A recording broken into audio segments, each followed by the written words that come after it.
اعوذ باللہ من الشیطان الرجیم بسم اللہ الرحمن الرحیم السلام علیکم ورحمۃ اللہ وبرکاتہ۔ سامعین محترم، آپ سننے جا رہے ہیں ایک نہایت اہم اور روحانی اعتبار سے گہرائی رکھنے والی آڈیو کتاب نفس مطمئنہ کہ جو مشہور اور معروف عالم دین حضرت آیت اللہ دستغیب شیرازی رحمۃ اللہ علیہ کی تصنیف ہے۔ یہ کتاب انسان کی باطنی اصلاح، نفس کی تربیت اور قرب الہی کی راہ میں پیش آنے والے مراحل پر روشنی ڈالتی ہے۔ آئیے اس پر معرفت سفر کا آغاز کرتے ہیں۔ آج ہم اس کتاب کا حصہ نمبر 4 شروع کریں گے اور اس کتاب میں باب ششم۔ ہم نے سورہ فجر کی آیت نمبر 27 سے 30 تک کی تفسیر کافی شرح وسط کے ساتھ بیان کر دی اور واضح کرنے کی کوشش کی کہ انبیاء علیہم السلام اور آسمانی کتب کے نزول کا اصل مقصد انسان کو اس مقام تک پہنچنے کا راستہ دکھانا ہے کہ جو اطمینان قلب اور تسلیم و رضا کا مقام ہے، کسی بھی بشر کے لیے بلند ترین اور اعلیٰ ترین مرتبے کا حامل ہے، اور جب وہ اس مقام کو پا لیتا ہے تو وہ رسول صلی اللہ علیہ وآلہ وسلم اور ان کے اہل بیت علیہم السلام کی ارواح عالیہ کے ساتھ متصل ہو جاتا ہے۔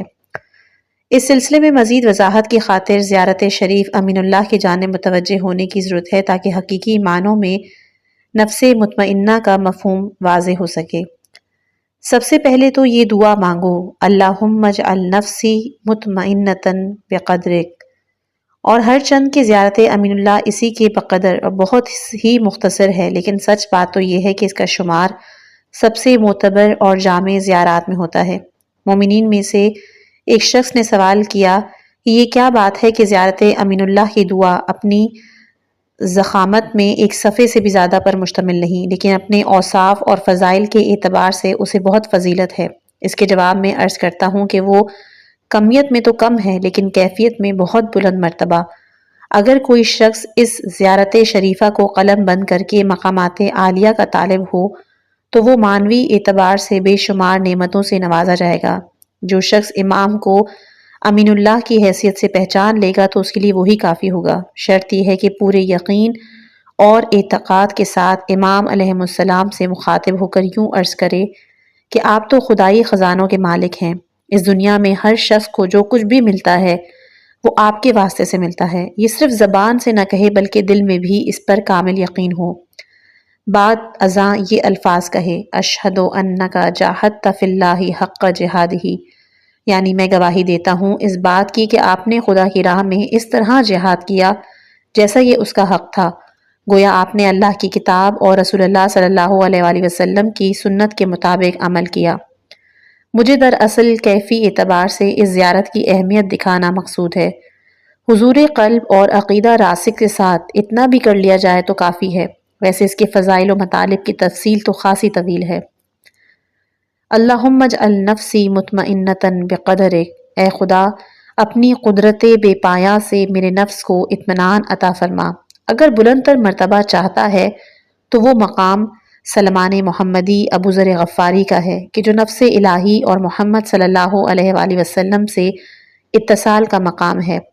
اس آیہ شریفہ میں نفس کا لفظ روح سے عبارت ہے کیونکہ انسان کا جسم اسی کے زیر نگین ہے اور یہ جسد خاکی دراصل اسی کی کار فرمائی اور اسی کے احکام کی تکمیل کا وسیلہ اور ذریعہ ہے۔ یہ بات نہیں کہ یا ایتھا النفس المطمئنہ میں نفس سے مراد انسان کا یہی پیکر ہو، جیسا کہ ہم کہتے ہیں میں آیا، میں گیا، میں نے یہ کام کیا وغیرہ، بلکہ یہاں نفس کا مطلب ہے کہ انسان کی اصل حقیقت یعنی اس کی ذات مراد ہے، نہ کہ اس کا بدن۔ پھر مطمئنہ کے معنی ہے قرار و سکون، کہ جو اضطراب اور بے چینی کی ضد ہے۔ چنانچہ جب تک انسان کو اطمینان میسر نہیں آتا وہ بے قراری اور اضطراب میں پیچ و تاب کھاتا رہتا ہے، لیکن آخر اس اضطراب کا سبب کیا ہے؟ آدمی کو جب تک خدا کی پہچان نہ ہو، یقین کے مقام تک اس کی رسائی نہ ہو، اس کا دل اضطراب ہی کا شکار ہوگا۔ وہ ظاہری اسباب پر تکیہ کرتا رہے گا اور زندگی کو اپنے کندھوں پر ایک بوجھ کی طرح اٹھائے پھرے گا۔ مثلاً تمہارے مشاہدے میں یہ بات بھی آتی ہے کہ بعض طالب علم اپنا سبق تو پڑھتے اور یاد کرتے ہیں، حصول علم کے لیے بڑی مشقت اٹھاتے ہیں تاکہ اچھے نمبروں سے کامیاب ہو جائیں، بلکہ بڑی بڑی ڈگریاں حتیٰ کہ ڈاکٹریٹ کی ڈگری بھی حاصل کر لیں، لیکن جب یہ ڈگری ان کے ہاتھ میں آ جاتی ہے اور کسی ادارے میں انہیں ملازمت مل جاتی ہے تو پھر اپنے حقوق کے لیے کوشاں رہتے ہیں۔ بے چینی کا اضطراب سے پیچھا نہیں چھٹتا، کیونکہ ان کے خیال میں انہیں جو کچھ ملا ہے وہ ان کی ڈگری کے شایان شان نہیں۔ یا ایک صراف اور جوہری کو دیکھو، اسے ہر وقت یہی اندیشہ لگا رہتا ہے کہ کب اسے گھاٹا نہ ہو جائے، اسی فکر میں رہتا ہے کہ فلاں سودا کروں یا نہ کروں۔ غرض یہ کہ سبھی لوگ اس قسم کے اضطراب کا شکار ہوتے ہیں۔ حالانکہ لا الہ الا اللہ کا کلمہ ورد زبان ہوتا ہے اور قرآن مجید کی تلاوت بھی کرتے ہیں، زبان سے بھی یہی کہتے ہیں کہ سارے کاموں کا اختیار اللہ ہی کو دیا، لیکن دل میں کامل یقین نہیں ہوتا، اس لیے پریشانی میں مبتلا رہتے ہیں۔ اصل بات یہ ہے کہ اسباب دنیاوی ہی کو سب کچھ سمجھ بیٹھتے ہیں اور کہتے تو ہیں کہ خدا ہی رب اور پالنے والا ہے، اسی کے ہاتھ میں سارا نظام اور وہی مدبر الامر ہے، لیکن حال یہ ہے کہ کفر ہی میں مبتلا ہیں۔ خود اپنی زندگیوں کو بوجھ خیال کرتے ہیں، زعم یہ کہ دنیاوی اسباب ہی کے بلبوتے پر وہ سارے امور کو انجام دے سکتے ہیں اور اپنے آپ کو اس سارے بنی نوع انسان کو مستقل بذات خود مختار اور ہر کام کے سلسلے میں آزاد تصور کرتے ہیں۔ جب اسباب ان کا ساتھ نہ دیں، خود کو بے یار و مددگار، بے سہارا محسوس کریں تو پھر انہیں پریشانی لاحق ہوتی ہے، کیونکہ دنیاوی اسباب تو ان کی مرضی کے تابع ہوتے ہیں اور نہ ان کے حسب دل خواہ ہر چیز واقع ہو سکتی ہے۔ بسا اوقات یہ بھی ہوتا ہے کہ وہ اپنے اسباب وسائل کی تلاش میں ہی سرگرداں رہتے ہیں، اور جب اسباب و وسائل ان کے ہاتھوں میں آتے ہیں تو پھر مایوسی کا شکار ہو جاتے ہیں۔ اب ایک اور شخص کی مثال لو، اس کے ہاں مال و دولت کی افراط ہے اور وہ اپنے تئیں اس گھمنڈ میں ہے کہ اس طرح خوشحالی کی زندگی بسر ہوتی رہے گی، لیکن اس دنیا میں ایک نہ ایک دن تو زوال آتا ہی ہے، اس کی دولت کو بھی کسی نہ کسی دن تو ختم ہونا ہی ہے، لیکن وہ جو ہی اس حال کو پہنچتا ہے غم حزن و ملال سے بے حال ہو جاتا ہے۔ اب تم دیکھو کہ اس کی وہی فرشتوں جیسی صورت پر ہوائیاں اڑی ہوئی ہیں، اس کے چہرے کو کفر کی تاریکی نے ڈھانک لیا ہوگا، یہ محض اس لیے کہ غیب پر اس کا ایمان نہیں ہوتا اور یہ سمجھتا ہے کہ مال و دولت ہاتھ سے چلی گئی تو سب کچھ جاتا رہا۔ ایک دوسرے شخص کی مثال ایسی ہے جس نے اپنے بیٹے کو پال پوس کر پروان چڑھایا اس امید میں کہ جب میں بوڑھا ہو جاؤں گا تو بیٹا اس کے لیے بڑھاپے کا سہارا ثابت ہوگا، لیکن بیٹے کے مر جانے پر تو اس کا امن اور سکون ہی غائب ہو جاتا ہے، چونکہ خدا شناس نہیں تھا، اس کی قدرت پہ بھروسہ نہیں تھا، لہٰذا اگر یہ گریہ و زاری اور بے تابی و بے صبری کا اظہار کرنے لگتا ہے۔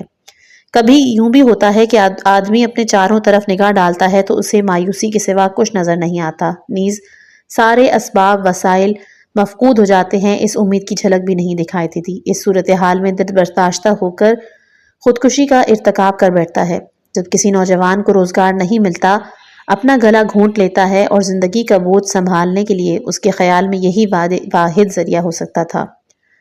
چونکہ وہ اس سے محروم ہو گیا، لہٰذا امید کا دامن اس کے ہاتھ سے چھوٹ جاتا ہے، اپنے آپ کو ہلاک کر ڈالتا ہے۔ خدا کی رحمتوں اور فضل و کرم سے نا امیدی ایمان کی تزلزل اور بے ایمانی کا باعث بنتی ہے اور یہ صریح کفر ہے۔ غرض یہ کہ اپنے اوپر جتنی مثالیں ہم نے بیان کی وہ سب بے صبری، بے یقینی، اضطراب و پریشانی کی ہیں۔ ایمان کے بغیر آدمی کو اطمینان نصیب نہیں ہو سکتا۔ اللہ تعالیٰ سے جو چیز مانگنی ہے وہ یہی اطمینان قلب ہے، یعنی اللہم اجعل نفسی مطمئنۃ بقدرک۔ اللہ تعالیٰ کی بارگاہ میں اس طرح دعا کرے کہ خداوند میں تیرے ولی کی قبر پر حاضر ہوا ہوں، تجھ سے اطمینان قلب کی نعمت کا طالب ہوں، پھر یہ کہے اے امین خدا، اے خزانہ دار، خدا آپ کا واسطہ درکار ہے۔ پس جس وقت تک اطمینان نفس حاصل نہ ہو جائے وہ کفر ہی کی حالت میں ہوتا ہے، کیونکہ انسان کا بھروسہ اسباب پہ ہے نہ کہ مسبب الاسباب پر، کہ جب آدمی اپنے پروردگار پہ بھروسہ کرنے لگے تو تمام ظاہری اسباب کے فقدان کے باوجود وہ اپنے آپ کو تنہا محسوس نہیں کرتا، اس لیے اس کا مولا، اس کا سرپرست تو خدا ہوتا ہے، لہٰذا اس کا امن و سکون کوئی نہیں چھین سکتا۔ اب ہم اوپر بیان کردہ مفہوم کو ایک مثال کے ذریعے واضح کریں گے۔ کسی شہر میں ایک مالدار شخص تھا۔ معذرت، یہ جو مفہوم ہے وہ ہے میرے مولا کے خزانے دولت سے بھرے ہوئے ہیں اور کبھی خالی نہیں ہوتے۔ تو بیان کرتے ہیں ایک قصہ۔ کسی شہر میں ایک مالدار شخص رہتا تھا۔ اتفاق ایسا ہوا کہ وہاں سخت قحط پڑ گیا جس سے سارے لوگ غیر معمولی مصائب و آلام میں مبتلا ہو گئے۔ خدا کرے کہ ہم کسی ایسے قحط سے دوچار نہ ہوں۔ ابھی حال کی بات ہے کہ دوسری عالمی جنگ میں جو کچھ ہم پر گزری وہ ہم کیسے فراموش کر سکتے ہیں۔ بہرحال وہ بیان کرتا ہے کہ شہر میں لوگ ہر طرف پریشان تھے، واویلا مچا ہوا تھا، لیکن اس نے ایک غلام کو دیکھا، وہ خوشی اور ہر طرح کی فکر سے آزاد، اپنے کام میں ہمہ منہمک تھا۔ اس شخص نے غلام سے دریافت کیا کہ یہ کیا بات ہے، ساری خلقت تو اضطراب کا شکار ہے اور تو خوش و خرم دکھائی دے رہا ہے۔ غلام نے کہا، میرے آقا کے پاس تو دولت کے انبار لگے ہوئے ہیں، پھر کس بات کا غم ہو سکتا ہے؟ میرے مالک کے خزانے بھرے پڑے ہیں۔ وہ بیان کرتا ہے کہ غلام کی اس بات نے مجھ پہ ایک اثر ڈالا، اسے اپنے مالک اور آقا کی ظاہری دولت و قوت پہ اتنا بھروسہ تھا، ہر طرح کی پریشانی اور فکر سے بے نیاز۔ کاش کہ میں بھی اپنے حقیقی مالک و آقا پر بھروسہ کرتا اور یہ کہنے کے قابل ہوتا کہ میرے ساتھ خدا ہے۔ پھر مجھے کس چیز کی حاجت ہے، کیونکہ میرے خدا کے خزانے تو ہمیشہ بھرے رہتے ہیں، کبھی ختم نہیں ہوتے۔ دولت ہاتھ سے جاتی رہے تو میں کہہ سکوں کہ میری اصل دولت تو خدا پہ بھروسہ اور توکل ہے۔ جب خدا میرا کار ساز ہے، اس کے آگے میری طاقت و قوت کس شمار میں آ سکتی ہے؟ کبھی ایسا ہوتا ہے کہ انسان اپنی کثیر العیالی سے تنگ آ جاتا ہے اور کہتا ہے کہ میری زندگی تو عذاب بن گئی ہے، 10 افراد کھانے والے، سب کا بار میرے دوش ناتواں پر، لیکن وہ بھول جاتا ہے کہ بچے اور اولاد بھی خدا کی دین ہے، اور جس طرح تیری ذات کا مالک خدا ہے، ان کا مالک بھی خدا ہے، کیونکہ جس نے منہ اور دانت دیے ہیں وہی ان کو روٹی بہم پہنچاتا ہے۔ پھر اسے یہ غم بھی کھایا جاتا ہے کہ اس کے مرنے کے بعد اولاد کا کیا بنے گا، ان کی پرورش کیسے ہوگی، لیکن جس طرح خدا اس کار ساز سے، اس کی اولاد کا بھی وہی کار ساز ہے۔ بس چاہیے کہ دل میں ایسے خیالات کو جگہ نہ دے اور غمگین نہ ہو۔ مادی اسباب سے امید لگائے رکھنا، خوف اور مایوسی کا شکار ہو جانا کفر کا درجہ رکھتی ہے، کیونکہ اس طرح وہ خدا سے دور ہو جاتا ہے۔ قرآن کریم میں اللہ تعالیٰ کے قادر مطلق اور کار ساز حقیقی ہونے پر کس قدر زور دیا گیا ہے، اس کا تقاضا یہ ہے کہ ہم اپنے ایمان کی سلامتی کی دعا کرتے رہیں، کیونکہ اصل کار فرمائی اسی کی ہے، غیر خدا کے اختیار میں کچھ بھی نہیں۔ اور تو اور سارے بنی نوع انسان سب کے سب پانی کی ایک حقیر بوند سے زیادہ کچھ نہ تھے۔ اللہ تعالیٰ نے اپنی رحمت سے ہمیں یہ مقام عطا فرمایا۔ جب تک شیرخواریکی کے عالم میں رہے، فضل و کرم شامل تھا، جس نے ماں باپ کو ہماری خدمت اور پذیرائی پر معمور کروایا۔ گہوارے میں تھے تو اپنے پاؤں پر کھڑا ہونا بھی ممکن نہیں تھا، لیکن اب یہ گھمنڈ ہے کہ ہم آزاد و خود مختار ہیں۔ یہ اختیار کہاں سے مل گیا؟ حالانکہ رزق دینے والا خداوند کریم ہی ہے۔ اس کا ارشاد ہے کہ روئے زمین پر اپنے قدموں سے چلنے والی کوئی مخلوق ایسی نہیں جس کا رزق اللہ کے ذمہ نہ ہو۔ ہماری زندگی بھی اس وقت تک ہے جب تک اس کی مشیت چاہے۔ جب تک ہم زندہ ہیں وہی ہماری روزی رساں ہے۔ ہاں سچ ہے کہ اس کی حکمتیں اور مصلحتوں کا تقاضا یہ تھا کہ ہمیں کام کرنے اور کمانے کی صلاحیت عطا فرما دی۔ چنانچہ کھیتی باڑی بھی کرتے ہیں، غلہ بانی بھی کرتے ہیں، دوسرے بہت سے پیشوں سے منسلک ہیں، تاہم تمہاری زندگی کا دار و مدار اس پر نہیں۔ زندگی تو دراصل اس کے رحم و کرم کی محتاج ہے، پس اسباب دنیاوی کی کمی بیشی پر تمہیں دل برداشتہ اور پریشان نہیں ہونا چاہیے۔ کہتے ہیں کہ حضرت ابو ذر غفاری کے لیے معاویہ نے 40 اشرفیاں روانہ کی تاکہ انہیں علی کی مخالفت پر آمادہ کیا جا سکے۔ حضرت ابو ذر نے مٹی کے ایک برتن کی طرف اشارہ کر کے کہا کہ جب تک اس برتن میں جو کچھ بھی باقی ہے میں بے نیاز ہوں۔ اس برتن میں 2 روٹیاں رکھی تھیں۔ فرمایا کہ ایک تو آج میرا روزہ افطار کرنے کے لیے ہے اور دوسرا کل کے روزے کے لیے سحری کے لیے کافی، اور اگر میری عمر کا کچھ حصہ باقی ہے اور کل بھی زندہ رہ جاؤں گا تو خدا میری روزی پہنچانے والا ہے، لیکن کل کا تو علم نہیں، نہ معلوم میں زندہ بھی رہوں کہ نہیں۔ پھر غم کس چیز کا اور فکر کس بات کی؟ جو ہستی آج تک میرے رزق کا بندوبست کرتی رہی ہے باقی عمر بھی وہی رزق پہنچاتا رہے گا۔ یقین کرو کہ مجھے خدا کے سوا کسی اور ہستی کا یا کسی چیز کی حاجت نہیں، اس کے سوا ساری مخلوق امیر و فقیر، شاہ و گدا سب اس کے محتاج ہیں۔ وہ ایسا کارساز ہے، چاہے تو کسی ذریعے یا واسطے کے بغیر بھی تمہاری حاجت روائی کر سکتا ہے۔ کیا تم نے اس مرد خدا کا قصہ سنا کہ جو ایک اندھیری رات کو کسی جنگل میں سفر کر رہا تھا کہ ناگہاں ایک کنویں میں گر پڑا؟ اتفاقاً ایک اور مسافر کا اس طرف سے گزر ہوا، اس نے سوچا کہ کنویں میں کوئی گر نہ جائے، ایک بڑا پتھر اٹھا کے رکھ دیا اور کنویں کا منہ بند کر دیا۔ لیکن وہ مرد خدا کہ جو کنویں میں گر چکا تھا اپنے کارساز حقیقی سے امید لگائے ہوئے تھا، اس کو یقین تھا کہ اگر اس کی زندگی باقی ہے اور موت کا وقت نہیں تو اللہ یقیناً اسے اس مصیبت سے نجات دے گا۔ وہ ابھی یہی سوچ رہا تھا کہ کنویں کے بالائی سرے سے مٹی اس کے سر پہ گرنے لگی۔ اب جو اس نے اوپر کی طرف نگاہ کی تو دیکھا کسی جانور کی دم سی لٹکتی ہوئی نظر آئی۔ اس نے موقع غنیمت جانا اور دم کو پکڑ لیا اور اوپر چڑھتا ہوا صحیح سالم کنویں سے باہر نکل آیا۔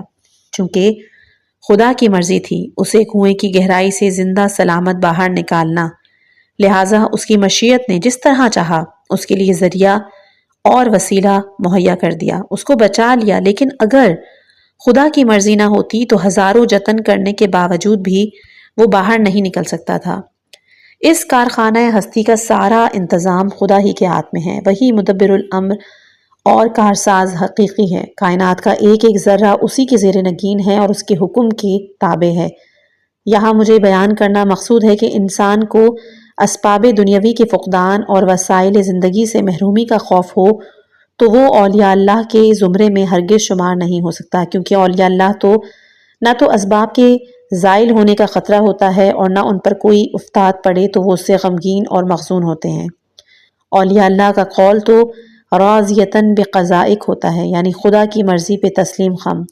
اگر اس کی مصلحت کا تقاضا یہی ہو کہ مجھے کسی مصیبت یا آزمائش میں مبتلا کر دے تو اس پہ میری بھلائی ہے، اور اگر اس کی مصلحت نہ ہو تو کوئی مصیبت بھی مجھ پر نازل نہیں ہو سکتی۔ لہٰذا مجھے نہ تو اپنے ماضی میں گزرے ہوئے واقعات کا افسوس ہے اور نہ آنے والے مصائب کا خوف۔ جس بات سے عام لوگ خائف رہتے ہیں، میرے لیے خدا اسی بات کو پسند فرمائے تو اسی میں میری بھلائی ہوگی۔ مجھے پھر غمگین اور پریشان ہونے کی کیا ضرورت، کیونکہ وہ نہ چاہے گا تو مجھ پر کوئی مصیبت نہیں آئے گی۔ امام حسین علیہ السلام یہ جانتے تھے کہ وہ مکے سے جو ہی روانہ ہوں گے انہیں گرفتار کر لیا جائے گا، بڑے مصائب کا سامنا کرنا پڑے گا، لیکن مدراج عالیہ پر فائز کیا جانا مقصود تھا۔ مدارج عالیہ پر فائز کیا جانا مقصود تھا اور ان کی بھلائی اور خدا کی مصلحت اسی میں تھی، بس انہوں نے یہ صعوبتیں برداشت کرنے کی ٹھانی۔ امام حسین علیہ السلام تو نفس مطمئنہ کے پیکر تھے۔ چونکہ سکون و آرام اللہ تعالیٰ کی طرف سے ہے، لہٰذا راضی برضائے الہی ہوتے ہوئے قضاء و قدر کے فیصلے کے آگے انہوں نے سر جھکا دیا۔ جناب زینب سلام اللہ علیہا نے اس دشوار سفر میں اپنے آرام کا خیال نہیں کیا، بلکہ خواتین اور بچوں کی آرام کا بندوبست کرتی رہیں۔ ایمان اور نفس مطمئنہ کا یہی تقاضا تھا، چنانچہ جناب زینب سلام اللہ علیہا کے حالات میں وہ تمام تفصیلات ملتی ہیں کہ کوفے کے بازاروں میں ابن زیاد کی محفل، یزید کے دربار میں ان پہ کیا کچھ بیتی اور ان سے کیسا سلوک ہوا کہ جو ان کے شایان شان نہیں تھا۔ تاہم مومن پہاڑ کی طرح مضبوط ہوتے ہیں، حادثات اور مصائب ان کے عزم کو نہ متزلزل کر سکتے ہیں اور نہ ہی وہ تھکتے ہیں۔ خدایا ہمیں بھی نفس کا اطمینان عطا فرما، تسلیم و رضا کے مقام پر فائز فرما، ہمیں اہل بیت علیہم السلام کے شیعوں کے زمرے میں شامل فرما۔ لیکن یاد رکھو کہ ہمارے اور ان کے مابین فاصلہ طویل ہے۔ آزمائش کے وقت پر ہی یہ معلوم ہو سکے گا کہ ہم ظاہری دنیاوی اسباب کو کس قدر اہم سمجھتے ہیں اور اللہ پر کتنا بھروسہ کرتے ہیں۔ اولیاء اللہ کے ظاہری اسباب کے جو مفقود ہو جاتے ہیں تو ان کے لیے بھی یہ امتحان کا موقع ہوتا ہے، چنانچہ حضرت ابراہیم علیہ السلام کے بارے میں سب جانتے ہیں کہ وہ امتحان میں پورے اترے اور خدا نے انہیں اپنا دوست بنا لیا۔ اگر تم سلمان فارسی اور حبیب ابن مظاہر کے مقام تک رسائی حاصل کرنا چاہتے ہو تو اپنے خدا پہ بھروسہ کرو اور دیکھو کہ آیا تمہیں طمانینت قلب حاصل ہے یا ہنوز اپنے آپ کو با اختیار سمجھ کے پریشانی میں مبتلا ہو۔ نیز خدائے واحد کو چھوڑ کر تم نے اپنے لیے ہزاروں مولا بنا لیے ہیں، تم اپنے آپ کو بندہ نہیں سمجھتے، اسی لیے قضاء و قدر کے فیصلوں کو بے چوں و چرا قبول نہیں کرتے اور الٹے ان پر معترض ہوتے ہو۔ چنانچہ رضا و تسلیم کے معنوں میں فرمایا گیا کہ اعتراض اور شک و شبے کو دل میں جگہ نہ دینا تسلیم و رضا ہے، یعنی جس حال میں بھی رہیں، جو کچھ بھی بیتے اس پہ صبر و شکر کا اظہار کرنا اور یہ سمجھ کر قبول کرنا کہ میرے پروردگار کی مصلحت یہی ہے اور میری بھلائی بھی اس میں ہے۔ زیارت امین اللہ کے بارے میں ہمیں چاہیے کہ سارے اماموں کا واسطہ دے کر یہ دعا مانگیں کہ اللہ ہمیں اطمینان قلب نصیب کر اور مشیت کے فیصلوں پہ سر تسلیم خم کرنے کی توفیق عطا کر۔ نیز اہل بیت کے وسیلے سے نعمتوں اور خاص طور پر مرتے وقت سکون کی موت کے طلبگار رہیں، اس خیال سے غمگین اور پریشان نہ ہو کہ اس دنیا سے جا رہے ہو۔ تمہارا رازق یہاں بھی خدا ہے، برزخ میں بھی وہی عطا کرے گا، قیامت کے دن کا رازق بھی وہی ہے۔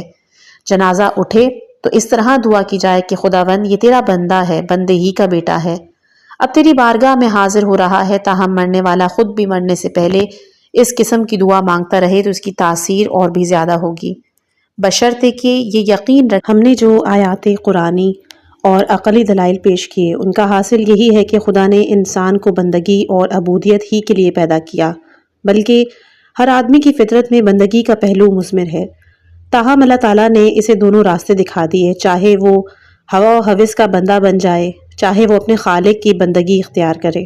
حیوانات کا مالک کی اطاعت کرنا ایک فطری عمل ہے کیونکہ وہ خلقی طور پر اس کے پابند ہیں، لیکن انسان کو اللہ تعالیٰ نے اختیار سے نوازا ہے۔ حیوانات اور انسان میں یہی فرق ہے کہ جانوروں کو اپنی حیوانی خواہشات کی تکمیل کے سوا کسی بات سے سروکار نہیں، لیکن انسان کے اختیار میں ہے کہ وہ اپنی خواہشات پر قابو رکھے اور مولا سے جو چاہتا ہے اس کی امید رکھے۔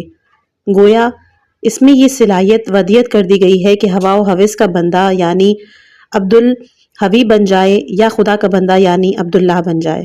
دنیا میں کتنے ہی لوگ ایسے ہیں کہ جو اول الذکر راستہ اختیار کرتے ہیں، نفسانی خواہشات اور حرص و ہوا کے تابع ہو کر رہ جاتے ہیں۔ دوسرا گروہ خداوند قدوس کی اطاعت کو اپنا شعار بناتا ہے۔ تاریخ کے ہر دور میں انسانوں کی اکثریت ان لوگوں پر مشتمل رہی کہ جو نفس پرستی پر عمل پیرا رہے ہیں۔ ان کے گلے میں شیطان کے بندے کا توق ہوتا ہے اور ان کا نصب العین اور مقصد حیات شہوات و لذات کی تسکین کے سوا کچھ اور نہیں۔ ایسے لوگ نفس امارہ کے حامل ہوتے ہیں۔ دولت کی حرص، امارت و ثروت کی خواہش ان کا اوڑھنا اور بچھونا ہے۔ نیز کسی عورت پر نظر پڑ جائے تو ان کی نفسانی خواہش اور جذبہ شہوت جاگ اٹھتا ہے، کہیں دولت ہاتھ آنے کی اطلاع پاتے ہیں تو اسی کے پیچھے بھاگنے لگتے ہیں۔ حلال و حرام کی تمیز نہیں ہوتی، بلکہ کوئی ان سے حلال و حرام کا تذکرہ چھیڑ دے تو اس کا مذاق اڑاتے ہیں۔ طاغوت و سرکشی اسی کا نام ہے۔ نفس امارہ کا تعلق کافروں کے ساتھ مخصوص نہیں، بلکہ بہت سارے مسلمان بھی اس کے حامل ہیں جو عبادت کرتے ہیں تو ریاکاری سے کام لیتے ہیں، یا شہرت کے طالب ہوتے ہیں، یا اپنی کسی حاجت روائی کی خاطر عبادت کا سہارا لیتے ہیں، حتیٰ کہ سفر اور تجارتی اغراض کا بھی عبادت نام رکھتے ہیں، چنانچہ ان کے حد سے مقصود یہی ہوتا ہے۔ پس جو عبادت اس نیت سے کی جائے کہ وہ نفس امارہ کی عبادت ہوتی ہے جس میں نفس کی حکمرانی کا دخل ہو۔ جب کوئی نیک کام کرتا ہے تو اسے بڑھا چڑھا کر بیان کرتا ہے، در حقیقت یہ کوئی نیکی نہیں بلکہ اس میں بدی ہی کا پہلو شامل ہوتا ہے، کیونکہ اس کے کرنے میں نیک تو نیک نہ تھے، محض اپنی نفس کی تسکین کے لیے یہ نیک کام کیا تھا۔ جب نفس امارہ کا مستقل غلبہ ہو تو نیکی بھی بدی میں بدل جاتی ہے۔ ہائے افسوس کہ آدمی نیک کاموں کو بھی بد نیتی سے انجام دے کر اس کے اجر و ثواب سے محروم ہو جاتا ہے۔ یہی طاغوتی عمل اس کو سیدھا جہنم میں لے جائے گا، کیونکہ اپنے نفس سے مغلوب ہو جائے اور ظلم و زیادتی کا رویہ اپنانے کا نتیجہ یہی ہوتا ہے۔ اب میں چاہتا ہوں کہ نفس کے دوسرے درجے یعنی نفس لوامہ کا حال بیان کروں، تاکہ پہلے درجے یعنی نفس امارہ کی حقیقت اور بھی واضح ہو جائے۔ نفس کا دوسرا درجہ وہ ہے کہ جس کو نفس لوامہ کہلاتا ہے۔ قرآن مجید میں اللہ تعالیٰ نے بھی اس کی قسم کھائی ہے۔ سورہ قیامت آیت نمبر 2، وَلَا أُقْسِمُ بِالنَّفْسِ اللَّوَّامَةِ۔ انسان کی حالت یہ ہے کہ وہ اپنے نفس ہی کے حکم کا تابع رہتا ہے، اور جب تک اس کی اطاعت کرتا رہے گا تب تک اپنے آپ کو برائیوں میں مبتلا پائے گا، کیونکہ نفس امارہ گناہ پہ اکساتا ہے، ڈھٹائی سے کام لیتے ہوئے اس پر نادم بھی نہیں ہوتا، کیونکہ اس کے دل میں کوئی خوف خدا نہیں۔ گناہ کے ارتکاب کی اس کے نزدیک کوئی اہمیت نہیں، حالانکہ چاہے تو خدا کی بندگی بھی اختیار کر لے اور ارتکاب گناہ سے پہلے ہی مرحلے میں اپنے آپ سے بیزاری نفس پر ملامت کرنے لگے کہ مجھ سے فلاں گناہ کیوں ہوا، یا میں نے فلاں فرض یا واجب ترک کیوں کیا۔ کافر اور مومن کی پہچان کے لیے جو مثال بیان کی جاتی ہے اس کا مطلب یہ ہے کہ کافر سے گناہ سرزد ہو جائے تو ایسا ہی ہے جیسا کہ اس کے ناک پر مچھر یا مکھی بیٹھ جائے اور اڑ جائے جس کی اسے کوئی پرواہ ہی نہیں، گویا کہ کوئی بات ہی نہیں ہوئی۔ لیکن مومن کی کیفیت یہ ہوتی ہے کہ گناہ کا ارتکاب اس کے لیے ایسا ہے گویا وہ کسی وادی سے گزر رہا تھا اور ناگہاں پہاڑی سے کوئی زبردست چٹان اس کے اوپر آ گری۔ نیز مومن اگر دن میں کوئی گناہ کر بیٹھے تو رات بھر گڑ گڑاتا ہے گویا اس نے اپنی ماں کو سخت سست کہہ دیا ہو اور اس کی شان میں گستاخی کر بیٹھا ہو، غرض کہ اس میں ایمان کی رمق باقی ہے، اور چونکہ وہ مومن ہے لہٰذا اپنے آپ کو ملامت کرتا رہے گا۔ ایک روایت کی روح سے حضرت امام محمد باقر علیہ السلام نے ایمان اور بے ایمانی کا فرق اس طرح واضح کیا: مومن کی یہ نشانی نہیں کہ اس سے گناہ سرزد ہی نہیں ہوتا، ہاں اگر نفس مطمئنہ کے درجے تک اس کی رسائی ہو جائے تو پھر کسی گناہ کا سرزد ہونا اس کے لیے انتہائی رنج اور بے چینی کا باعث ہوتا ہے۔ اس کے برعکس نفس امارہ ہے کہ جو بے باکی سے گناہ کا ارتکاب کیے چلے جاتا ہے اور اس پر بضد قائم بھی رہتا ہے، یہ اس لیے کہ اس کے دل میں ایمان نہیں ہوتا۔ نفس امارہ کا آخری ٹھکانہ تو جہنم ہے، جیسا کہ قرآن مجید میں ارشاد ہوتا ہے: کفر و عصیان پر جو لوگ ڈٹے رہتے ہیں ان کے لیے جہنم کا عذاب ہے، کیونکہ احکام خداوندی کی سرتابی کرتے وقت انہیں کوئی خوف نہیں ہوتا۔ اگر زندگی خوشحالی اور عیش و عشرت میں گزرتی ہے تو خود یہ کہتے ہیں کہ یہ مال و دولت اور جاہ و ثروت ان کی عقل مندی، چالاکی اور ان کی کوششوں کا نتیجہ ہے، اور کہیں وہ ان نعمتوں کو کھو بیٹھتے ہیں تو پکار اٹھتے ہیں کہ ان پہ ظلم ہو گیا، اور سارے عالم سے جنگ کرنے پر آمادہ ہو جاتے ہیں جیسے سب ان کے دشمن ہو گئے۔ نفس لوامہ کی حالت بالکل مختلف ہے۔ وہ خضوع و خشوع سے کام لیتا ہے، صبر و تحمل کا مظاہرہ کرتا ہے، کوئی نعمت مل جائے تو شکر بجا لاتا ہے کہ یہ مولا کا کرم ہے، حالانکہ وہ اس کا مستحق بھی نہیں تھا۔ آلام و مصائب کے وقت نفس لوامہ بڑے صبر و تحمل کا ثبوت دیتا ہے، قضاء و قدر کے فیصلوں پر اعتراض یا اظہار ناراضگی نہیں کرتا۔ ہر کام میں قدرت و مشیت الہی کا دخل ہے، لیکن یہ باتیں کتابوں سے یا درسگاہ اور مکتب میں سیکھنے کی نہیں۔ ہو سکتا ہے کہ اللہ تعالیٰ کسی عام آدمی کو جوان کہ جو ان پڑھ ہو اور اپنی عنایت و رحمت سے اس درجے پر فائز کر دے، اور ایک عالم یا پڑھے لکھے آدمی کی قسمت میں نہ ہو، وہ اس رتبے سے محروم رہ جائے گا۔ مسترب میں ایک حکایت میری نظر سے گزری جس کو یہاں بیان کرتا ہوں۔ حج بیت اللہ پر جانے والے ایک قافلے کی یہ حکایت بڑی عبرتناک ہے۔ پہلے زمانے میں حجاز کے سفر خاصا دشوار گزار ہوتا تھا۔ لوگ چلچلاتی دھوپ میں اونٹوں کی پیٹھ پر سفر کرنے پہ مجبور تھے۔ قافلے کا ایک شخص بیان کرتا ہے، انہوں نے اثنائے راہ میں ایک خیمہ دیکھا جس میں ایک بڑھیا تنہا بیٹھی ہوئی تھی۔ قافلے والوں نے اس سے کچھ کھانے کے لیے مانگا۔ اس نے کہا کہ آپ لوگ آرام سے بیٹھ جائیں، میرے اونٹ اور بکریوں کو میرا لڑکا اور میرا نوکر چرانے اور پانی پلانے کے لیے لے گئے ہیں، جو ہی وہ لوٹ کر آئیں گے میں آپ لوگوں کی خاطر تواضع کروں گی۔ حاجیوں کے قافلے کے خیمے میں فرش بچھا کر وہ باہر نکلی تو دور سے اونٹوں کا گلہ اور بکریوں کا ریوڑ آتا دکھائی دیا، لیکن دیکھا کہ ایک شتربان آہو بکا کر رہا ہے۔ بڑھیا نے اس کے قریب جا کے دریافت کیا، کیا ماجرا؟ شتربان نے رو رو کے کہا کہ ہم لوگ اونٹوں کو پانی پلا رہے تھے، وہاں اور بھی اونٹوں کا جمگٹا ہو گیا، وہ سب پانی پہ ٹوٹ پڑے، اس ریل پیل میں آپ کا بچہ ناگہانی کنویں کے اندر گر پڑا۔ اس زمانے کے کنویں بھی بہت گہرے ہوتے تھے، ایک دفعہ کوئی ان میں گر جائے تو باہر آنا ممکن نہیں تھا۔ بڑھیا نے بڑے تحمل کے ساتھ یہ داستان سنی اور بڑے اطمینان کے ساتھ نوکر سے کہا، میرے ہاں کچھ مہمان آئے ہیں، وہ ناراض نہ ہو جائے، تم جلدی سے ایک بکری ذبح کر کے ان کے لیے پیش کرو۔ قافلے میں سے ایک شخص کو یہ حال معلوم ہوا تو اس نے بڑھیا سے کہا کہ ہمیں سخت افسوس ہے کہ آپ کے ساتھ یہ سانحہ پیش آیا، اب آپ ہماری مہمان نوازی کا خیال چھوڑ دیں۔ اس عورت نے بڑی ہمت سے جواب دیا کہ مجھے تو اس سانحہ کا کوئی ملال نہیں، آپ لوگوں نے اس طرف توجہ دلائی اور افسوس کا اظہار کر رہے ہیں، حالانکہ اگر سوچو تو میرا کام صبر کرنا ہے جس کی قرآن مجید میں تلقین کی گئی ہے۔ آپ لوگوں میں سے کوئی قرآن مجید کی تلاوت کر سکتا ہے تو مہربانی کر کے مجھے اس کا کچھ حصہ سنائیں۔ قافلے کے ایک شخص نے قرآن مجید کے اس حصے کی تلاوت شروع کر دی جس میں مصائب و آلام کے وقت صبر کی تلقین کی گئی اور صبر کرنے والوں کو اللہ تعالیٰ کی رحمت کا مژدہ سنایا گیا، اور وہی لوگ ہدایت یافتہ ہیں۔ سورہ بقرہ آیت نمبر 100 سے لے کر 157 تک۔ اس بوڑھی خاتون نے اس قدر سننے کے بعد کہا، بس کافی ہے، اس لیے کہ صبر کی جو تلقین کی گئی ہے اس پر میں عمل پیرا ہوں، خدا اس کا اجر ضرور دے گا۔ پھر وہ اپنی جگہ سے اٹھی، اس نے وضو کیا، 2 رکعت نماز ادا کی۔ نماز سے فارغ ہو کر اس نے دونوں ہاتھ اوپر اٹھا کر اللہ تعالیٰ کے حضور دعا مانگی کہ خدا بندہ، اگر تیری مرضی ہوتی کہ اس عالم فانی میں کسی کو حیات ابدی سے نوازا جائے تو اس کے سب سے زیادہ سزاوار تیرے انبیاء اور مرسلین ہوتے۔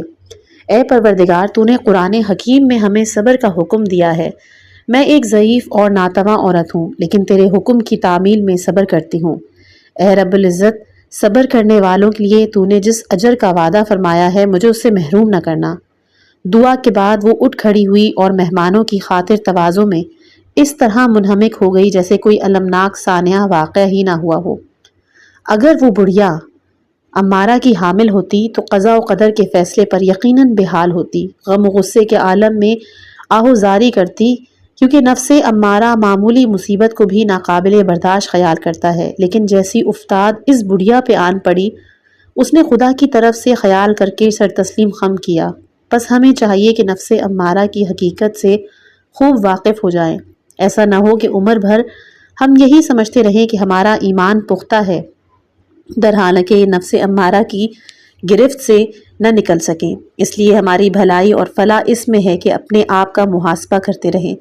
البتہ نفس لوامہ سرکشی پر نہیں اکساتا، گناہ سرزد ہو جائے تب بھی وہ اپنے آپ کو ملامت کرتا ہے اور بے چین ہو جاتا ہے۔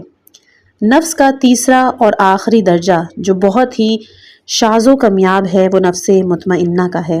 دائمی طور پر خانہ خدا کے گدھا کی حیثیت سے زندگی گزارتا ہے، نہ کہ کسی اور کے آگے ہاتھ پھیلاتا ہے۔ اس کا یہ مطلب نہیں کہ دن کے 24 گھنٹے مسجد میں بسیرا کیے رہتا ہے، بلکہ اس کا دل اپنے رب سے بغاوت اور سرتابی کی طرف مائل ہی نہیں ہوتا۔ نیز اس کے ایمان میں نہ تزلزل ہوتا ہے نہ تذبذب، کہ کبھی تو خدا پر ایمان ہو اور کبھی اپنے نفس کا بندہ ہو۔ اسے ہر حال میں اپنی عبودیت اور بندگی کے مقام کا احساس ہوتا ہے۔ اگر اللہ تعالیٰ اسے اپنی نعمتوں سے نوازے، دولت اس کے ہاتھوں سے چھن جائے، تب بھی وہ اس کا بندہ رہتا ہے۔ شہوت اور نفسانی خواہشات کا کتنا ہی غلبہ ہوتا رہے، اگر گناہ کی طرف اس کا میلان بھی ہو، تب بھی وہ نہ تو بغاوت پر آمادہ ہوتا ہے اور نہ اس سے گناہ کا ارتکاب ہوتا ہے۔ ایسا شخص ان لوگوں میں شمار ہوگا کہ جنہیں قرآن میں سورہ واقعہ میں سابقون کا نام دیا گیا ہے۔ وہ نہ تو اصحاب شمال سے ہوگا کہ جن میں نفس امارہ کے لوگ شامل ہوں گے، اور نہ ہی اصحاب یمین میں کہ جو نفس لوامہ کے حامل لوگوں کا گروہ ہوگا۔ گویا نفس مطمئنہ کے حامل تو وہ لوگ ہوں گے کہ جنہیں قرآن میں اولو الالباب کہہ کے پکارا گیا ہے کہ وہ کھڑے بیٹھے لیٹے ہر حالت میں یاد خدا سے غافل نہیں ہوتے، آسمانوں اور زمینوں کی تخلیق کے بارے میں غور و فکر کرتے رہتے ہیں۔ نفس مطمئنہ کا حامل اپنے آپ کو ہر حال میں بندہ ہی خیال کرتا ہے، اپنے بال بچوں کے لیے بھی روزی مہیا کرتا ہے تو ان پر کوئی احسان نہیں دھرتا، خود کو ان کا روزی رساں نہیں سمجھتا، بلکہ اللہ تعالیٰ کے مقرر کردہ نظام اور اسی مسبب الاسباب کا ذریعہ خیال کرتا ہے، کیونکہ اہل و عیال کے لیے روزی کھانے سے خود اس کے رزق کے دروازے بھی کھل جاتے ہیں۔ آسائش، عیش و عشرت کی زندگی میں بھی اللہ تعالیٰ کی نافرمانی اور بغاوت پر آمادہ نہیں ہوتا، تکلیف و مصیبت کے وقت قضائے الہی پر ناراضگی کا اظہار نہیں کرتا، بلکہ اس مصیبت میں بھی اپنی عبودیت اور بندگی کو فراموش نہیں کرتا۔ اپنے فرائض دینی کے ادا کرنے، بالخصوص اوقات نماز میں اول وقت نماز ادا کرتا ہے، اور اوامر الہی کی پابندی اور نواہی سے اجتناب پر سختی سے عمل کرتا ہے، حرام کاموں سے باز رہتا ہے، اس بات پر یقین رکھتا ہے کہ خیر و شر سب مشیت الہی کے تابع ہیں، پھر تکلیف اور راحت پر تنقید کا کیا اختیار۔ جناب جعفر طیار بھی ان مہاجرین میں شامل تھے کہ جنہیں حضور اکرم صلی اللہ علیہ وآلہ وسلم کے ایما پر حبشہ کی طرف ہجرت کی تھی تاکہ کفار مشرکین کے ظلم و ستم سے نجات ملے۔ انہوں نے نجاشی کو دیکھا کہ پھٹے پرانے کپڑوں میں ملبوس زمین کے فرش پر بیٹھا ہوا ہے۔ حضرت جعفر اور ان کے ساتھی بھی اس کے قریب جا کر بیٹھ گئے اور خیریت دریافت کرنے کے بعد انہوں نے پوچھا کہ آج تو آپ کی وضع قطعی نرالی ہے، تخت شاہی کو چھوڑ کر آپ فرش خاک پر بیٹھے ہوئے ہیں، کیا کوئی حادثہ ہوا؟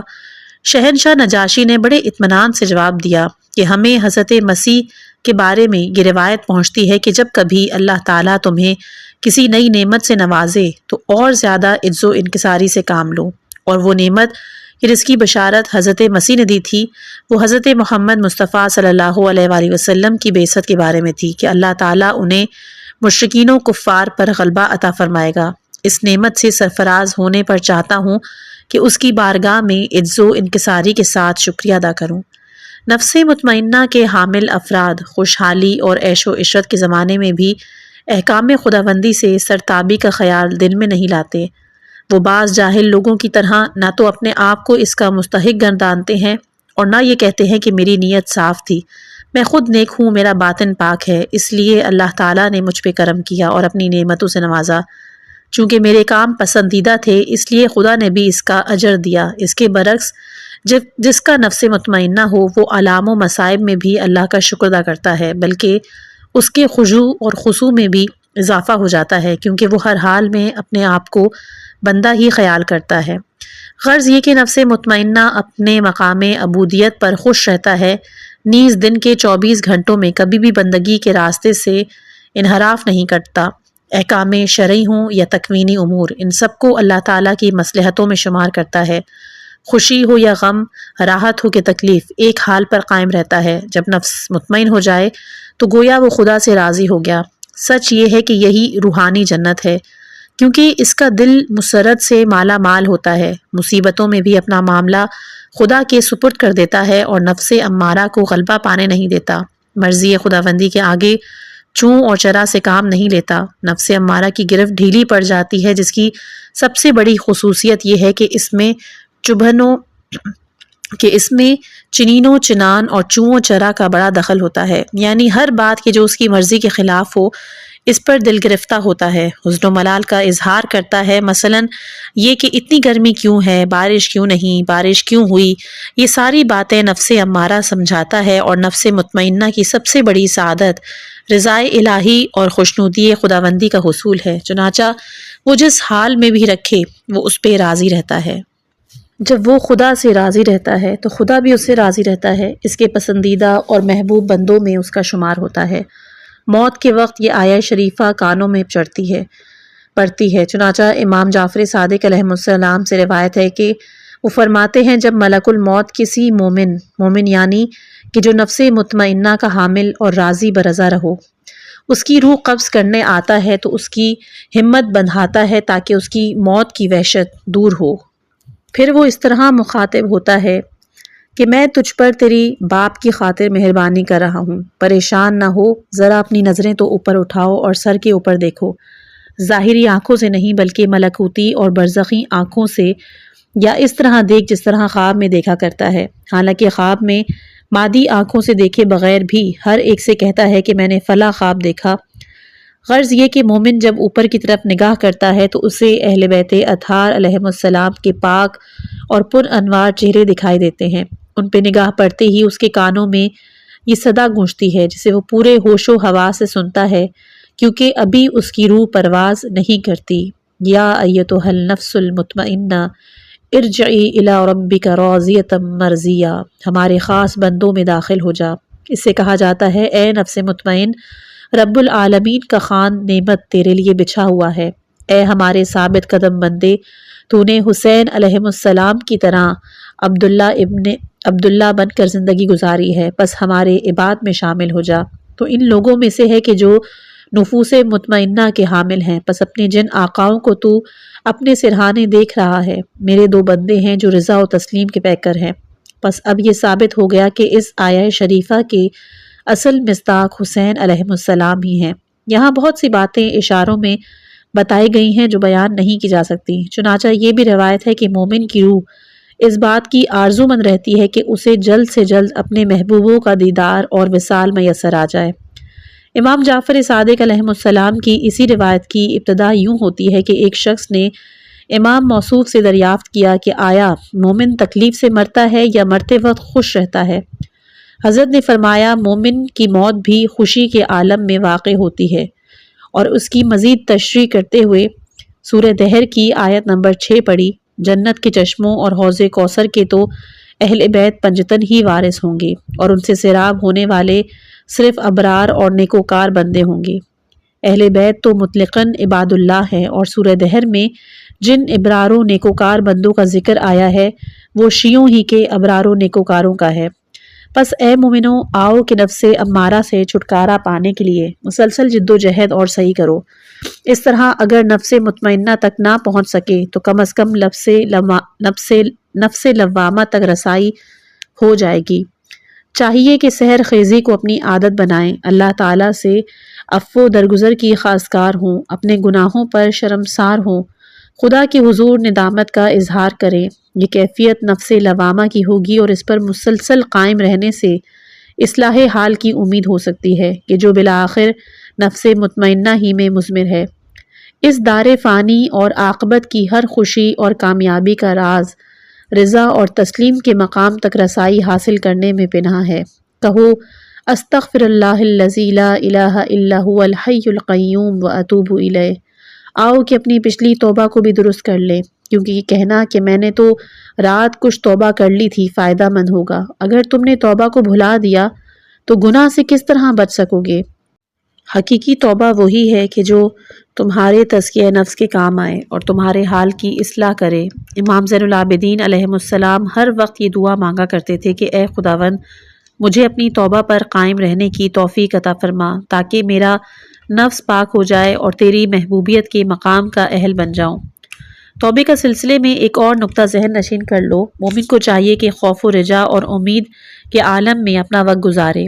توبہ کرے تو اپنی توبہ پر خوش نہ ہو، مطمئن ہو کر نہ بیٹھ جائے۔ چاہیے کہ ایک گناہ پر بھی ساری عمر خجالت اور پشیمانی کا اظہار کرتا رہے، اللہ تعالیٰ کی بخشش کا امیدوار رہے، لہٰذا ہر وقت توبہ کرتا رہے اور مطمئن ہو کر یہ نہ سمجھ لے کہ گناہ معاف ہو گئے، کیونکہ یہ تو غرور اور تکبر کی علامت ہے۔ خدا چاہے تو معاف کرے اور نہ چاہے تو سزا دے، بندے کا کام تو مغفرت کا طالب ہونا ہے۔